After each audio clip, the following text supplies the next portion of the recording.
Hi guys, my name is Apilam Kanazi and welcome back to my YouTube channel. It's been a minute, but I'm back and hopefully I can be more consistent. So today we're going to talk about different ways that you can get into medicine at the University of Pretoria. I do study medicine there at the University of Pretoria, which is why I am giving information on this.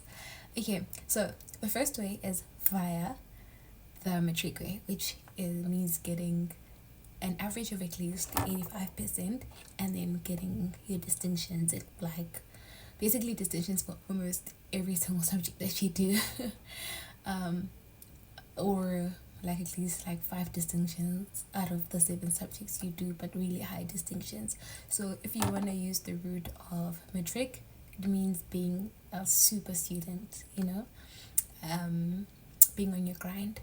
The second way you can get into medicine is if you've not made it through matric and then you do the mid-year transfer. So the mid-year transfer is specifically for students who are doing a BSc degree in biological sciences. So now if you go to University of Pretoria, the prospectus thingy on the internet, and you look at all the degrees that fall under biological sciences, BSc, those degrees are the degrees that you can take or apply for as a second option in order to transfer using mid-year. So this is privy to change. They are thinking of changing it and taking it out completely, but so far, since this is not yet made news, yeah, I know they're still gonna do it this year, but next year this might not be a thing. So basically, you have to have an APS of 35 if you're coming from matric, right? And also you have to have at least level 6 in maths, so you have to have obtained at least 60% in maths. The reasons for this is because you need to have a good understanding of matric maths, because that is the last time you do maths. When you do the mid-year transfer, they are not expecting you to do any more maths. They're just gonna give you other modules besides maths, right? So criteria for mid-year transfer is to be in a BSc biological science degree, not just the name biological sciences. There are degrees under biological sciences. Ones that I know include BSc physiology, BSc medical sciences, BSc, I think BSc general also falls under that, BSc biochemistry, BSc the one with the plants, the one BSc zoology. So a lot of things that fall under biological science. If you hear now, man, this BSc sounds like it's a biological science thing, it's probably one of those. So basically, if you're still not sure if your degree falls under biological sciences, you can call the student center and they will tell you whether your degree falls under biological sciences that you're choosing. Okay, and then secondly, so that's the second way. That's the second way you get into math. The third way is to do any degree. All right, you do any degree and you do extremely well in it. You are basically a distinction student. By the way, in high school, in university, a distinction is 75% and above.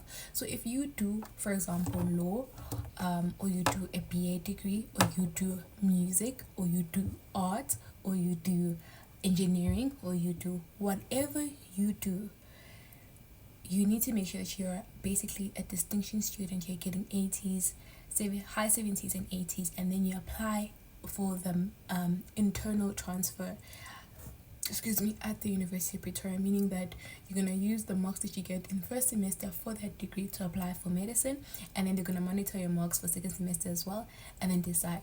With this one, you're basically competing with everyone. You're competing with everyone from any degree within the university, right? So to speak more on that, this also includes so there's that one, the external people, where you're doing any degree.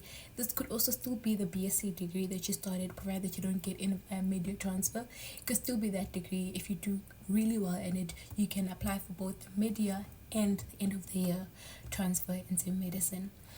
I want to speak more into the BSc Extended Program. I already made a TikTok about this, but I want to reiterate what the BSc Extended Program is. The BSc Extended Program is an easier route of getting into medicine via a BSc degree. Why? Because you might not be eligible for the mid-year transfer via the BSc extended program, but it means that you're going to have an opportunity to get high marks as you complete 6 months 18 no sorry you complete 1 year worth of work in 18 months, meaning that so the degree, the BSc extended degree, would be the same degree as a normal BSc degree, but you'd be completing it at a longer time, meaning that you're covering less work. Covering less work means that you have a better time studying. The work doesn't seem too complicated because you don't have so much coming at you at the same time. But with this one, it also means just being the best student you can be. If you're really good in science subjects, this one would be for you because it means that you can make the top 20.